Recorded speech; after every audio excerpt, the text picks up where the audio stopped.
사람이 태어나서 처음 몇 년이 아주 중요하다고 그러지요. 그것은 뭐 어느 면으로 보든지 실제로 그렇습니다. 이제 그 여러 중에서 뭐 정서적으로도 그렇고 신앙적으로도 그렇고 그 어린아이가 뭘 알아서 또 정서가 신앙이 달라지겠느냐 하지만 절대적인 영향이 있고 그 처음 태어나서 몇 년이 그 한 일생을 결정짓는데 아주 중요한 그 결정이 그때 이루어진다고 하는 거예요.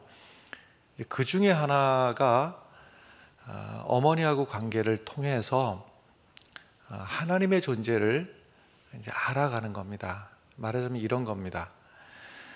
아이가 무엇인가 요구사항이 있을 때 배가 고프거나 아니면은 또 기저귀가 불편하거나 이런 현상이 생겼을 때 아이가 표현할 수 있는 방법은 우는 수밖에 방법이 없어요. 그러면 이제 울면 어머니가 얼른 뭐 젖을 먹여주시든지 아니면 불편한 부분들을 이제 정리를 해주시는 거죠.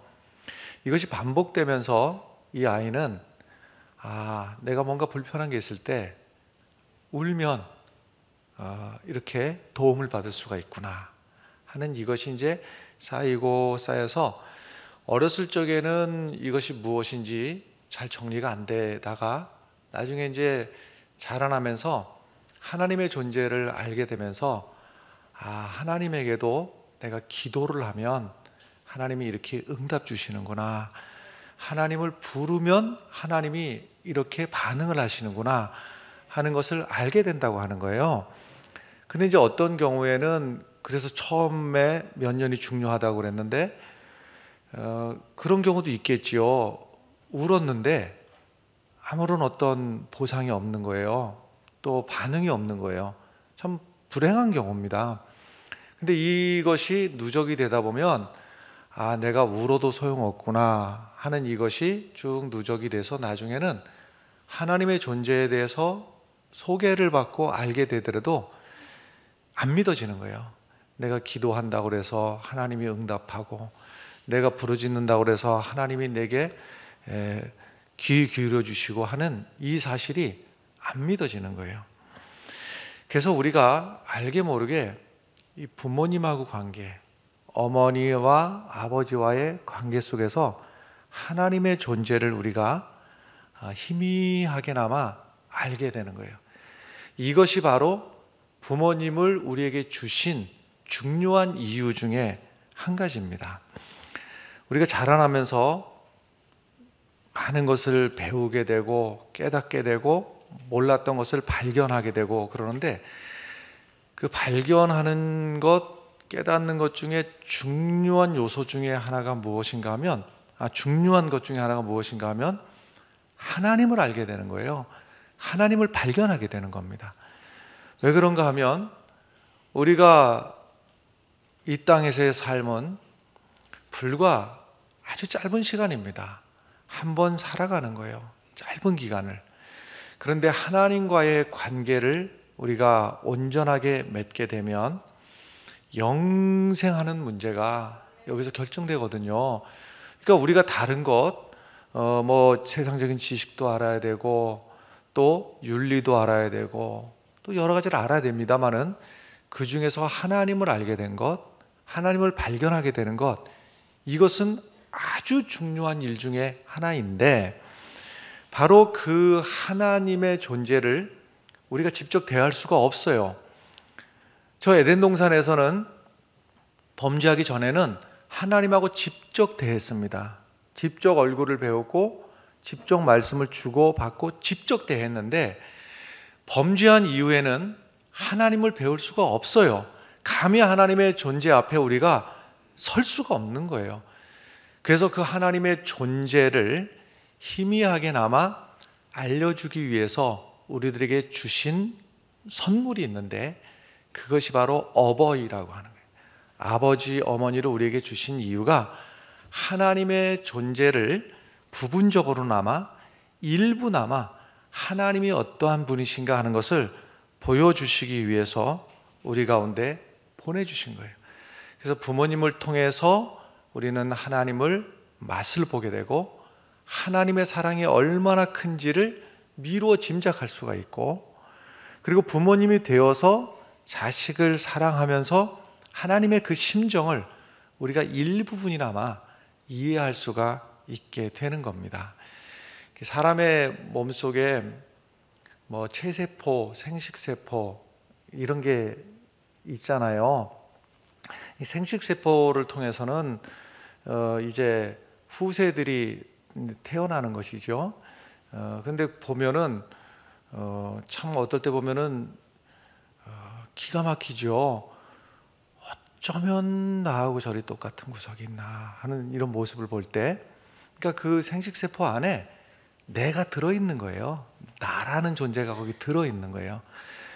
그래서 다른 거는 배워서 그렇다 치고 가르쳐서 그렇다 치더라도 잠자는 모습 보면서 어쩌면 저거는 배운 것도 아니고 가르친 것도 아닌데 어쩌면 저렇게 똑같은 모양으로다가 그 자세로 자는가 하면 그 세포 안에 내가 들어있는 거예요. 내가 그 안에 들어있는 거예요. 근데 체세포에도 그렇다고 그러죠. 요즘 과학이 발전하면서 보니까는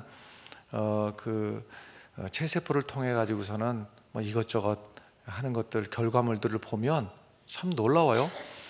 체세포 안에도 내가 들어있는 거예요. 내가 그 안에 들어있어요. 그래서 그 안에 내 눈도 있고, 그 보이지 않는 그 작은 세포 안에 내 눈도 있고 내 팔도 있고 내가 그 안에 들어있는 거예요. 근데 그것만 그러냐 하면 하나님께서 이 우주 만물을 하나님의 말씀으로 하나님이 직접 만드셨잖아요. 근데 이 우주 만물 하나님이 만드신 이 피조 세계에 거기에 하나님의 속성들이 그 각각 안에 하나님의 속성들이 들어있어요. 하나님이 만드신 하나님의 피조 세계의 피조물에 우리가 그것을 다 느끼지 못하고 알지 못할 수는 있을지 몰라도 그 안에 하나님의 속성들이 녹아 들어있는 거예요. 녹아 있어요. 말하자면은 이 꽃봉우리 하나에도 이파리 하나에도 거기에 하나님의 속성이 그 안에 있는 거예요. 하나님의 속성이 그 안에 있어요. 가시고기,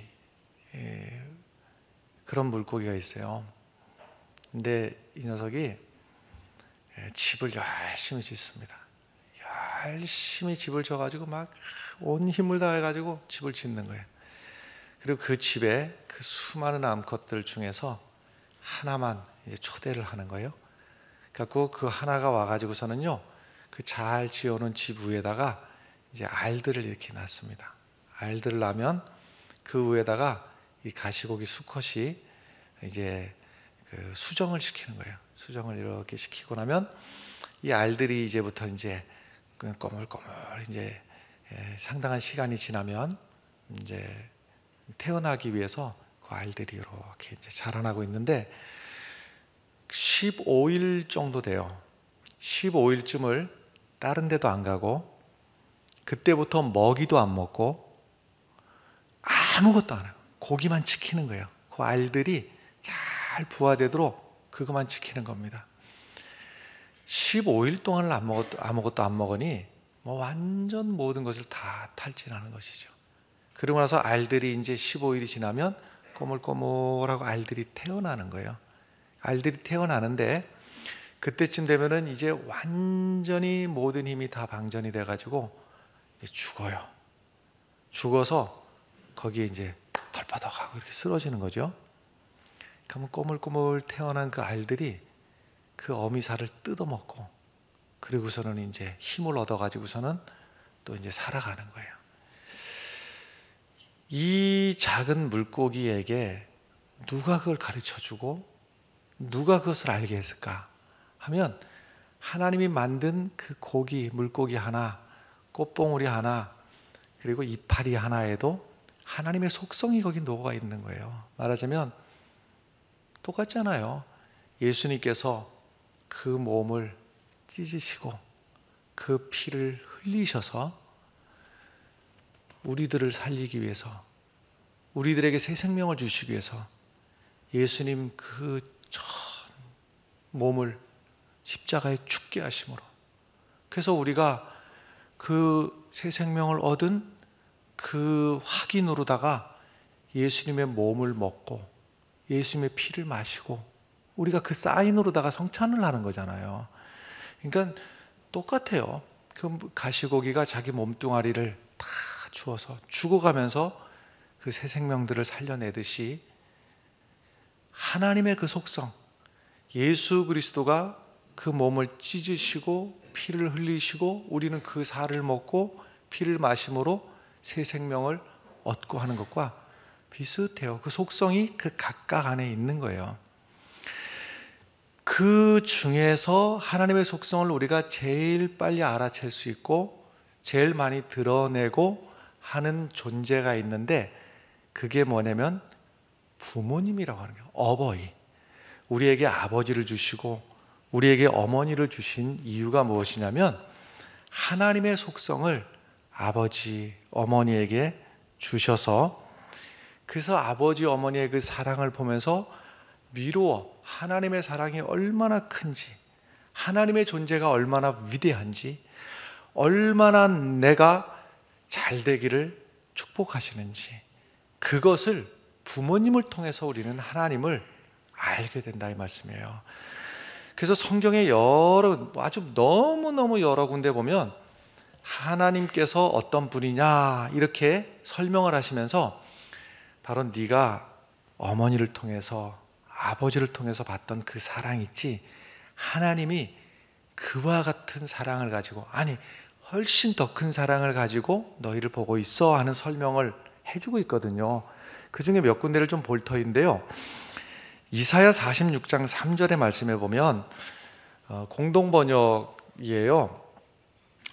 좀 더 느낌이 쉽습니다. 그래서 공동 번역인데 야곱 가문아 내 말을 들어라. 너희가 이스라엘 가문에서 살아남은 자들아 들어라. 너희가 세상에 태어날 때부터 나는 너희를 업고 다녔다. 모태에서 떨어질 때부터 안고 다녔다. 지금 누구에 대한 설명이냐면 하나님이 그랬다는 거예요. 하나님이 우리들을 모태에서 태어날 때부터 하나님이 안고 다니셨다는 거예요. 이게 하나님에 대한 표현이에요. 우리 어머니, 아버지랑 똑같잖아요. 아이들 보면은 자라나면서 쌀이 한 마리 8kg쯤 되나요? 아이들 8kg, 10kg 되는 놈들을 그 갸냘픈 엄마의 몸으로다가요 안고서 다니는 거예요. 쌀이야 대충 들고 다니면 되고 때로는 힘들면 놓쳐도 되고 하지만 이거는 그럴 수 없는 1초간의 방심도 없이 그 아이들을, 과연 쌀자루를 그렇게 결혼하기 전에 그 어머니 된 사람에게 들고 다니랬으면 들고 다녔을까? 어림도 없죠. 근데 내 자식이니까 어떻게 하든 안고 다니는 거예요. 하나님께서 그 모습으로 우리를 안아주시고 지켜주셨다고 하는 거예요. 그래서 그 하나님을 알게 하기 위해서 그 어머니를 우리에게 주신 거예요. 계속 46장 4절 말씀에 보면 너희는 늙어가도 나는 한결같다. 이 부모님도 느끼실 거예요. 너희가 비록 백발이 성성해도 나는 여전히 너희를 업고 다니리라. 너희를 업어 살려내리라. 살다 보면 부모님이 늙어가면서 자식들도 같이 늙어가는 경우 있잖아요. 부모님들이 80세가 넘어가면서 자식들이 50도 되고 60도 되고 뭐 이런 경우 있지 않습니까? 객관적으로 보면요, 그 자식 되는 분이 이미 늙어가지고 이미 어른인데 부모님의 눈으로 보면요, 백발이 성성해도 여전히 내 새끼예요. 여전히 내 새끼고 여전히 안아주고 싶고 여전히 업어서라도 내가 너에게 득이 된다면 못 업어줄 게 없다. 이것이 바로 부모님들의 심정이듯이 하나님이 그 마음을 가지고 우리들을 안아주시고 우리를 업어주시고 오늘까지 우리를 지켜주셨다는 사실을 우리가 알게 되는 겁니다. 때로 어떨 때는 자신의 몸을 던져서라도 내 자식에게 득이 될 수 있다면 내 몸이 깨져도 되고 내 몸이 부서져도 되고, 이것이 부모 마음이듯이 하나님이 그랬다는 것이고, 어떨 때는 내 자식 뒷바라지 하느냐고 못 잘 때도 있고 못 먹을 때도 있고, 어떨 때는 멸시를 당할 때도 있고, 다 감수하는 거예요. 왜냐하면 내 자식 잘 되는 일이라면 못할 게 없어요. 하나님이 그 심정으로, 그와 같은 마음으로 우리들을 사랑하셨는데 바라라는 거예요. 바로 우리로 하여금 누구를 통해서 알게 하시냐면 부모님을 통해서 그 하나님의 사랑을 우리가 깨닫고 알게 하는 거예요. 계속 예레미야 31장 20절의 말씀을 보면 역시 공동번역인데요, 오냐 에브라임은 내 아들이다. 눈에 넣어도 아프지 않은 나의 귀염둥이다. 눈에 넣어도 아프지 않다. 하나님이 에브라임을 보면서 눈에 넣어도 아프지 않다, 이 표현을 하는데, 우리도 그런 표현들을 하지요. 아이고 내 새끼 눈에 넣어도 아프지 않다. 하나님께서 그 마음을 가지시고, 우리가 눈에 다른 것이라면 티끌 하나만 들어가도 견딜 수가 없고 눈을 뜰 수도 없는데, 내 자식에 대해서만큼은 한 번도 잊은 적도 없고, 마찬가지로 하나님께서도 우리들로 하여금 늘 안타까운 마음을 가지시고 우리가 잘 되기를 바라시고 하나님 앞에 복받는 존재로 살아가기를 원하시고, 하나님의 그 마음을 우리의 부모님을 통해서 우리는 알게 된다 하는 말씀입니다. 그래서 언제든지 하나님께서는 공의로우신 분이기 때문에 때로는 하나님께서 책망도 하시고 때로는 하나님께서 회초리를 드실 때도 있지만, 결코 그 회초리 속에서 자녀가 잘못되기를 바라는 마음, 망하기를 바라는 마음은 절대로 없듯이 하나님께서도 한결같은 마음으로 우리를 잊지 아니하시고 잊어버리신 적이 없고 포기하신 적이 없고, 그 사랑을 우리의 부모님들 통해서 알도록 하신다 하는 겁니다. 이사야 66장 12절 13절에도 계속 보면요, 젖먹이들은 그의 등에 업혀 다니고 무릎에서 귀염을 받으리라. 어미가 자식을 달래듯이 내가 너희를 위로하리니 너희가 예루살렘에서 위로를 받으리라. 등에 업고 다니고 무릎에 놓고 귀여워하시고 하는 이 모습이 우리들의 부모님을 통해서 하나님의 그 큰 사랑의 일부분을 보여주시는 거예요. 그래서 그 본능을, 자식을 사랑하는 본능을 사람 안에 넣어주는 겁니다. 그래서 자식을 낳았을 때 누가 가르쳐 주지 않고 누가 명령하지 않아도, 그래서 말씀에 이런 말씀은 찾아보기가 어려워요. 내 자녀를 사랑해라, 이 말씀은 찾아보기 어려워요. 왜냐하면 본능 안에 이미 내 자식을 사랑하고픈 본능을 우리 안에 넣어주셨기 때문에 본능적으로 사랑을 하는 거예요. 그런데 그 어머니의 사랑보다, 아버지의 사랑보다 훨씬 더 큰 사랑이 있는데, 그게 바로 하나님의 사랑이다, 이것을 알려주시는 겁니다. 할렐루야.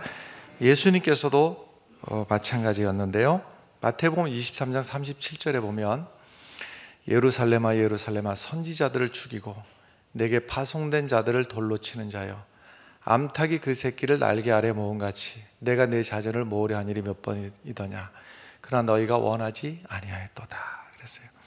그러니까 예수님께서 오셔서 인류를 구원하시기 위해서 오셨는데, 그 바리새인들, 사두개인들, 유대인들이 예수님을 거역하고 예수님을 반역하고 마침내 예수님을 죽여버렸어요.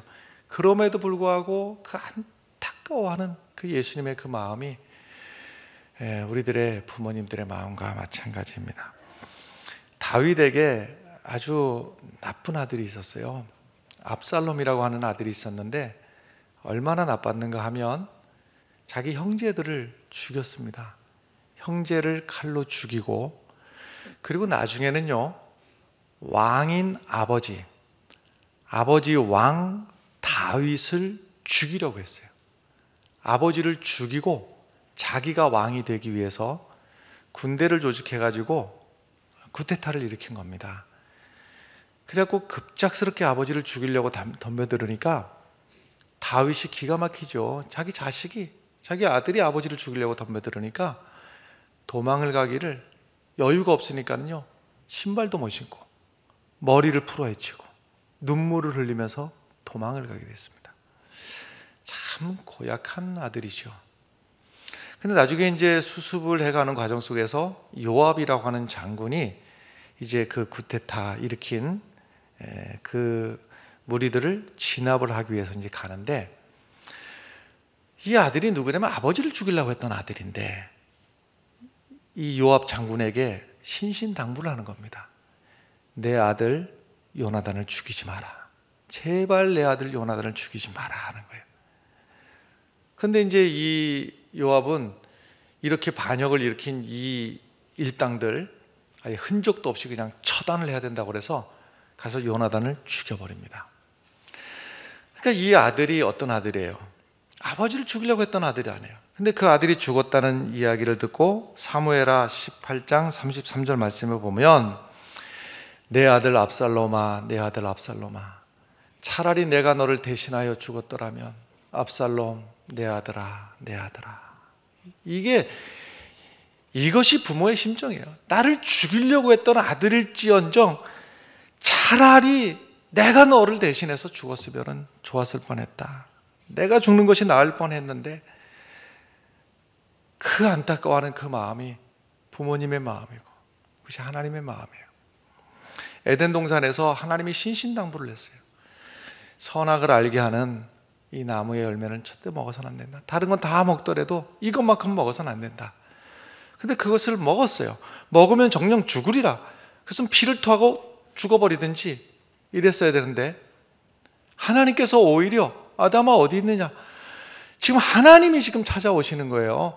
죄를 져가지고 숨어서 나뭇잎으로다가 자기의 몸을 부끄러운 줄 알고 부끄러움을 가리고 있는 것까지 푸덕불 찾아오셔가지고 지금 자랑스럽고 위대한 아담을 찾아온 것이 아니라 부끄러워서 숨어있는 아담을 찾아오셔가지고 그 부끄러움을 가리고 있는 나뭇잎파리가 바스락거리고 말라버리면 가리울 수가 없으니까 하나님이 양을 희생시켜서 가죽옷을 만들어가지고 부끄러움을 가려주시고 그 부끄러운 아담을 위로해 주시고 보듬어 주시고, 이것이 바로 하나님의 마음이고 우리 부모님의 마음입니다. 요한일서 4장 9절의 말씀 보면, 하나님의 사랑이 우리에게 이렇게 나타난 바 되었으니 하나님이 자기의 독생자를 세상에 보내심은 그로 말미암아 우리를 살리려 하심이라 그랬어요. 우리가 잘나서 하나님이 우리를 선택한 게 아니라, 우리가 죄인이지만, 우리가 버림받아 마땅하지만, 한마디로 내 편은 하나님밖에 없는 거예요. 그것을 샘플로 보여준 것이 누구냐면 부모님이에요. 남들은 객관적으로다가 이 아이 문제가 있다고, 이 아이 잘못했다고 손가락질하고 야단하고 때로는 처벌하자고 그러고 여러 가지 말할 수 있어요. 그러나 어머니만큼은 어떻습니까? 얘가 이런 아이 아니라고, 얘는 원래 이런 아이 아니었고 얘가 지금 실수를 한 것뿐이라고, 그리고 얘가 그럴 수밖에 없는 것은 얘기를 들어보니까 그럴 만한 이유가 있었노라고 마지막까지 그 편이 되어주고, 남들은 비난을 하든 뭐 조롱을 하든 처벌을 하자고 하든 욕을 하든지 간에 그 어머니만큼은 그 녀석 편이 되어주는 거예요. 그것이 바로 살리는 능력입니다, 여러분. 세상은 우리를 향해서 죄인이라고 손가락질할지 몰라요. 그럼 마지막까지 우리의 편이 되어주시는 분이 바로 있는데, 우리의 아버지 하나님께서 우리의 편이 되어주시고, 이것이 바로 우리를 살리는 하나님의 능력입니다, 여러분. 예수님께서 이 땅에 오셔서 얼마나 많은 능력을 보여주셨어요. 풍랑을 잠잠하게 하시고 오병이어의 기적을 보여주시고 또 문둥병자를 낫게 해주시고 뭐 시각장애인도 고쳐주시고 말 못하는 사람 이 많은 것을 보여줘도 결론적으로다가는요, 그거 보고 사람이 변해가지고 새로워져가지고 구원받는 게 아니더라는 말씀이에요. 그 구원받는 이치가 아하, 저렇게 위대하신 분 보니까 내가 변해야 되겠구나, 이래서가 아니라 여전히 끝까지 반역하고 끝까지 예수님을 조롱하고 마지막에는 예수님을 죽이기까지 하는 거예요. 그럼 어떻게 구원이 이루어지느냐 하면 예수님께서 십자가에서 죽으심으로 그 피로 덮어버리는 거예요. 그 죄악된 모습 덮어버리는 거예요. 그러니까 우리가 무엇을 해서가 아니라 덮어주는 거예요. 덮어서 구원시키더라는 말씀이에요. 이게 복음입니다, 여러분. 이게 복음이에요. 그래서 그리스도의 복음이 살아있는 집에서는요, 덮어줄 줄 알아야 돼요.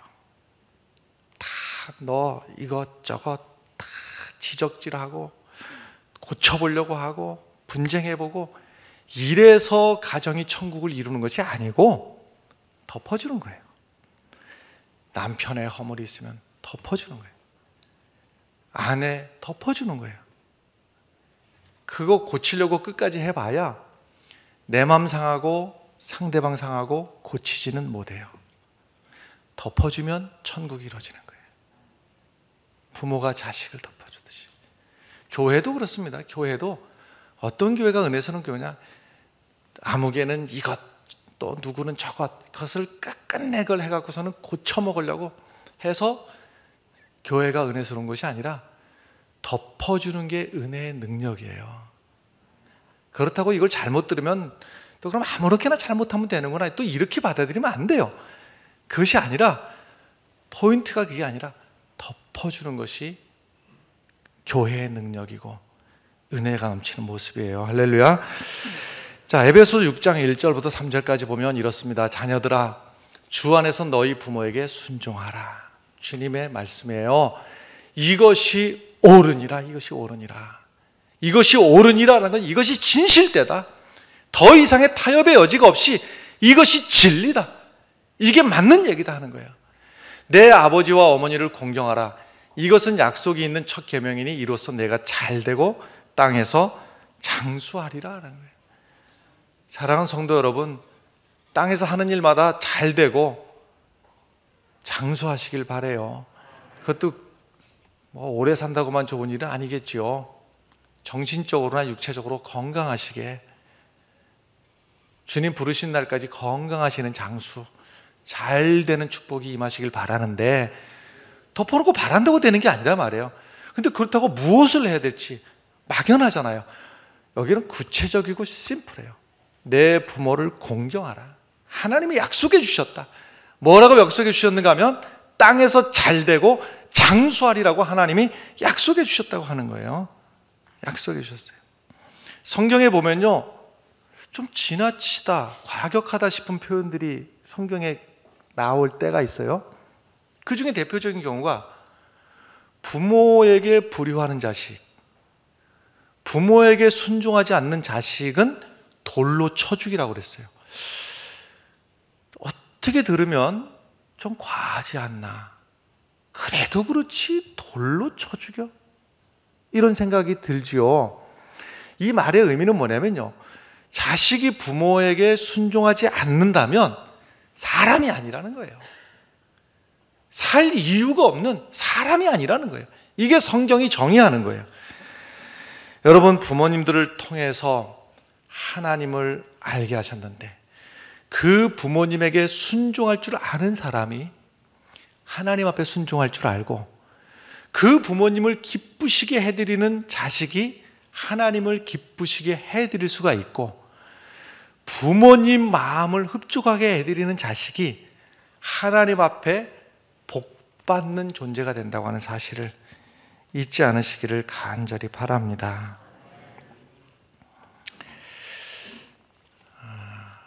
사진을 한 장 보시겠는데요. 그 엘리베이터 탈 때마다 좀 엘리베이터 만드는데 영향력 있는 분 있으면은 좀 일러 주십시오. 불이 들어오면은 숫자를 알겠는데 지금 저도 노안이 돼가지고 그냥 보려면 평상시에도 불 좀 들어오고 또 눌러도 또 색깔이 바뀌든지 이렇게 하면 좋은데 어디가 무슨 숫자인지 저도 잘 안 보일 때가 있어요. 어르신들 더 하죠. 근데 엘리베이터에 1층, 5층에 흰 종이 또 노란색 표시가 되어 있어요. 연세가 많으신 어머니를 위해서 며느리가 엘리베이터에 내려야 될 층수를 표시를 해놓고, 어머니 경로당 가실 때는 하얀색 누르시고 집에 오실 때는 노란색 누르시면 됩니다. 어머니가 자꾸 층수를 잘못 눌러가지고 너무 힘들어 하시는 거예요. 안 보이니까. 그래서 5층에 사는 그 며느리가 해놓고서는 눈이 어두워진 어머니를 위해서, 그 다음 사진 보시면요, 이제 이웃 주민들에게 미안하잖아요. 자기네 층수만 표시해 놓으니까. 죄송합니다. 저희 어머님 연세가 많으셔서 층수를 표시했습니다. 불편을 끼쳐드려 죄송합니다. 뭐 집집마다 다 또 엘리베이터에 이렇게 표시해 놓을 수는 없는 노릇인데, 여기에서 이 며느리의 그 마음을 우리는 아는 것이에요. 그러니까 어머니들이, 부모님들이 없는 돈 빚내 가지고 크게 호강하기를 원하시는 게 아니라 이 마음을 원하시는 거예요. 마음을, 부모님을 존중하고 부모님을 받들어 드리려는 이 마음을 원하는 거예요. 여러분, 부모님을 통해서 하나님의 존재를 알게 하셨는데 그 부모님을 하나님 섬기듯이 그 마음으로 부모님들을 섬기시면 크게 복된 성도들이 되시리라 믿습니다. 부교육자들하고 부목사님들하고 얘기를 나눌 때 제가 몇 번 심각하게 이 얘기를 한 적이 있는데, 교회에서 배우면 이마에는 주름이 가득하고 허리는 어느덧 살다 보니까는 구부러지고 큰 힘도 없는 것 같고 머리는 하얗게 세워지고, 그래서 누구를 보든지 간에 젊은이들 보면은 아이고 잘했네 하는 그분들이 힘이 없다고 절대로 소홀히 생각해서는 안 된다. 저분들 안에, 저 연로하신 저분들 안에 우주가 들어있는 걸 알아야 된다. 우주가. 지금까지 저 연세 살아오시면서 때로는 기가 막힌 땅이 꺼지는 눈물도 흘려본 적이 있고, 때로는 무엇인가 이루어 본 적도 있고, 어떨 때는 세상의 이치를 다 내가 악착같이 살아서 될 일이 아니구나 하는 것을 알고, 양보도 할 줄 알고 포기도 할 줄 알고, 저 인생을 살아오면서 저 허리 구부러진 저 어르신 안에 우주가 들어있는 걸 알아야 된다. 누가 말 한마디 하면 바로가 아니라 그를 견딜 줄 아는 인내심도 그 안에 있고, 지금까지 살아오면서 나한테 말하지 못할 억울함도 저 안에 있고, 지금까지 목숨이 모질어서 견디고 살아왔던 인생이 저 안에 녹아있고 우주가 저 안에 있다. 그러니 소홀히 여기지 마라. 이런 말씀을 드린 적이 있었는데 실제로 그런 것 같아요. 여러분들, 우리 가정의 부모님에게 뿐만이 아니라 어르신들을 배우면서 경외심을 가지고 대해 주시길 바라요. 하나님께서 기뻐하시는 일입니다. 요즘은 쥐 보기 어렵지요. 옛날에는 집에도 막 쥐가 들끓어가지고 힘들었었는데, 쥐들이 하도 뭘 가져가니까 어느 집에서 감자를 삶아놓고 이것들을 또 쥐들이 가져가면 안 되니까 여러 번 뺏겨봤겠죠. 그러다 이번에는 새 산바리를 딱 해놓고 산바리 위에 가마솥을 딱 걸어놓고 그 안에서 삶은 감자를 탁 쪄서 소뚜껑을 딱 덮어놓으니까 쥐들이 일용할 양식을 저기서 가져와야 되겠는데 방법이 없는 거예요. 그 산발이 그 다리를 올라가기도 힘들고 올라가 봐도 위에 가마솥이 날개가 턱 있으니 거기를 또 넘어가기가 너무 힘든 거예요. 거기를 가까스로 넘어가 본들 소뚜껑이 딱 덮여 있으니까 어떻게 보면 도리가 없는 거예요. 도리가 없어요. 그래서 젊은 쥐들이 그냥 어떻게든 올라가도 답이 없고 내려와도 답이 없고 이러다가 굶어 죽게 생긴 거예요. 쥐 입장에서 보면 어떻게 하면 좋나. 별의별 방법을 다 짜내봐도 어떤 아이디어를 내봐도 방법이 없는 거예요. 도무지 방법이 없으니까 저 뒷방에 누워 계신 어르신 쥐한테 이제 지들이 하다 안 되니까 어르신 쥐한테 찾아가서 혹시 어르신 방법이 없겠습니까? 방법이 있긴 한데 어떻게 하면 좋습니까? 그러면 내가 알려준 대로 해봐.